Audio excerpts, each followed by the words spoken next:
Hello friends, திலா கிச்சன்லேருந்து திலகா பேசுகிறேன். இன்றைக்கி நம்ம ஒயிட் பிரிஞ்சி சாதம் பண்ண போகிறோம். பிரிஞ்சி சாதம்னு சொல்லலாம், ஒயிட் புலாவ் சொல்லலாம், கீ ரைஸ்னு சொல்லலாம்.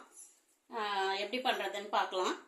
அதுக்கு கேரட், பீன்ஸ், பச்சை பட்டாணி, என்ன காலிஃப்ளவர், உருளைக்கிழங்குலாம் இருந்தாலும் எடுத்துக்கிட்டுலாம். என்கிட்ட இதுதான் இருக்குது, அதை எடுத்திருக்கேன். வெங்காயம் ஒரு 3 வெங்காயம் வச்சுருக்கேன். பச்சை மிளகா ஒரு 6 பச்சை மிளகா வச்சுருக்கேன். புதினா வச்சுருக்கேன். இது சீரக சம்பா அரிசியில் பண்ண போகிறேன். 1.5 அழாக்கு போட்டிருக்கேன். இதை கொஞ்சம் ஊற வச்சுட்டேன். இப்போ நம்ம பாத்திரம் வச்சு எண்ணெய் ஊற்றிக்கலாம்.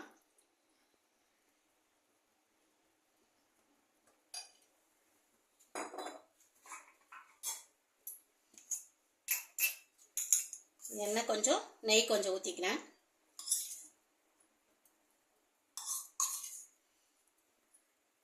சூடாகட்டும். லவங்கம், மராட்டி மொக்கு, ஏலக்காய், பிரிஞ்சி இலை, பட்டை, சோம்பு வச்சுருக்கேன். இதை போட்டு தாளிச்சிக்கலாம்.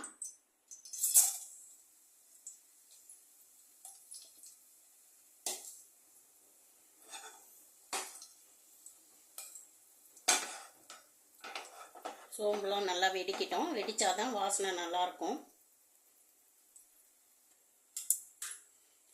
4 வெங்காயம் நீல வாக்கில் கட் பண்ணியிருக்கேன். போட்டுக்கலாம்.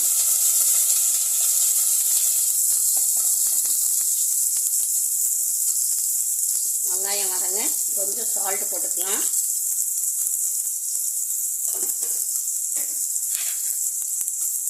நல்லா வதக்கிக்கலாம். இந்த சிம்மில் வச்சுக்கலாம். நல்லா வதங்கட்டும். இஞ்சி பூண்டு பேஸ்ட்டு 2 டீஸ்பூன் போட்டுக்கலாம். பச்சை வாடை போகிற வரைக்கும் நல்லா வதக்கிக்கலாம். பச்சை மிளகா ஒரு 6 பச்சை மிளகா 2ஆக கீறி போட்டுக்கிறேன். புதினா தழை கொஞ்சம் போட்டுக்கோங்க. நல்லா வதக்கிக்கலாம்.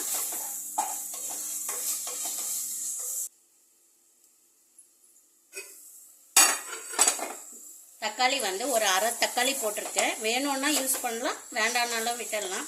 சும்மா அந்த இது அடி பிடிக்காமல் இருக்கிறதுக்காக ஒரு அரை தக்காளி சின்னதாக எடுத்து அதை போட்டு வதக்கிட்டேன். வீடியோவில் காமிக்கல. இப்போ நம்ம பச்சை பட்டாணி போட்டுக்குவோம். இது 1 நிமிஷம் வதங்கட்டும்.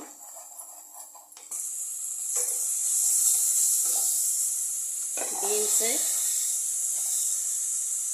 கேரட்டு வதக்கிக்கலாம்.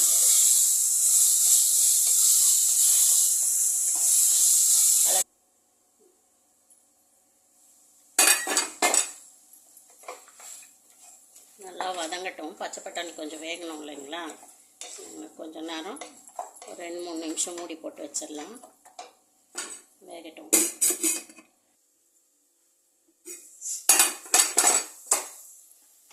நிமிஷம் ஆயிடுச்சு. கேரட், பீன்ஸ், பச்சை பட்டாணிலாம் வதங்கிடுச்சு. இப்போ நான் 1.5 அழாக்கு அரிசி போட்டிருக்கேன். சீரக சம்பா ஃபில்ட்ரு பண்ணி வச்சிட்டேன். நம்ம ஊற வைக்கிறத பொறுத்து தண்ணி நான் ஒரு 5 நிமிஷம் தான் ஊற வச்சேன். அதனால் 1க்கு 1.5 சீரக சம்பா. அது அரிசி கூட இல்லை, நொய். அதனால் 1க்கு 1.5 ஊற்றுறேன்.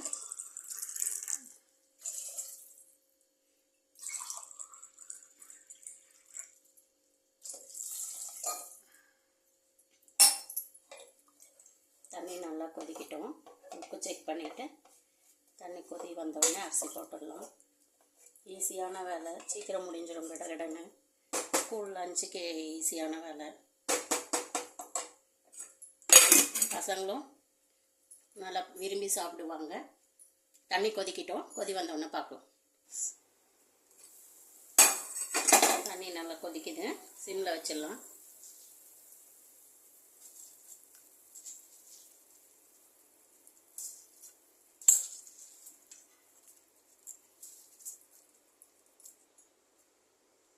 மிக்ஸ் பண்ணிக்கலாம். உப்பு வந்து இப்போ செக் பண்ணிக்கோங்க.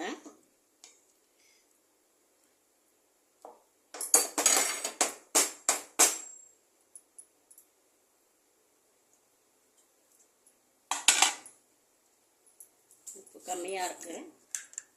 வெங்காயம் வதங்கும் போது போட்டு அதுக்கப்புறம் போடல, அதனால் உப்பு இப்போ போட்டுக்கலாம்.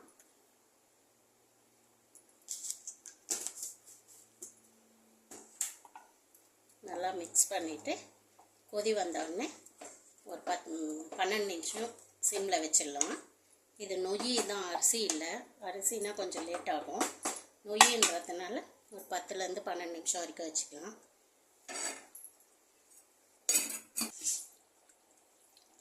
கொதி வருது, சிம்மில் வச்சிடலாம். சிம்மில் வச்சுட்டு 12 நிமிஷம் வெயிட் பண்ணலாம்.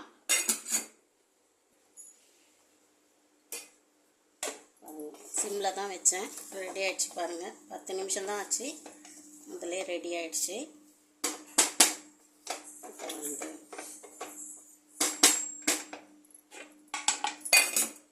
இதை எடுத்துட்டு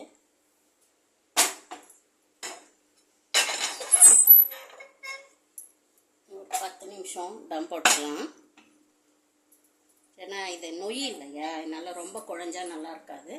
அதனால் உப்புலாம் செக் பண்ணிட்டு 10 நிமிஷம் கழித்து ஆஃப் பண்ணிக்கலாம்.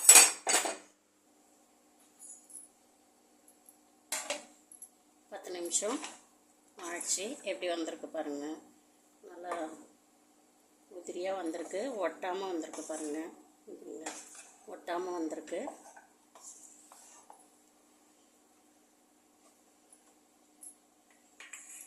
கொஞ்சம் வந்து புதினா போட்டுட்டலாம்.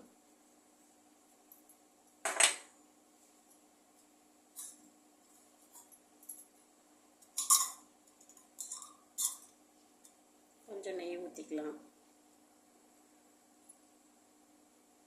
அப்படியே மூடி போட்டு வச்சுட்டு ஒரு 5 நிமிஷம் கழிச்சு சூடாக பரிமாறலாம். டேஸ்ட் அல்டிமேட்டாக இருக்கும். கொஞ்சம் மிக்ஸ் பண்ணி விட்டுருங்க. அப்படியே மிக்ஸ் பண்ணிவிட்டு மூடி போட்டுருங்க. என்னத்தில் பூஜை சாமான்லாம் ரெடி பண்ணிட்டியா? வாஷ் பண்ணி வச்சிட்டேன். இன்னும் குங்கும மஞ்சள் வைக்கணும். நாளைக்கு அமாவாசை இல்லை, அதனால் மிஷின் ஓடுதா? வாஷிங் மிஷின் ஓடிட்டு இருக்கு. அதையும் முடிக்கணும். முடித்தோடனே துணியை காய போடணும். ஆல்ரெடி காயுது கொஞ்சம் துணி. ஒயிட் பிரிஞ்சி சாதம் ரெடி ஆயிடுச்சு. இந்த வீடியோ பிடிச்சிருந்தா லைக் பண்ணி, ஷேர் பண்ணி, கமெண்ட் பண்ணுங்கள். ஓகே, பாய்.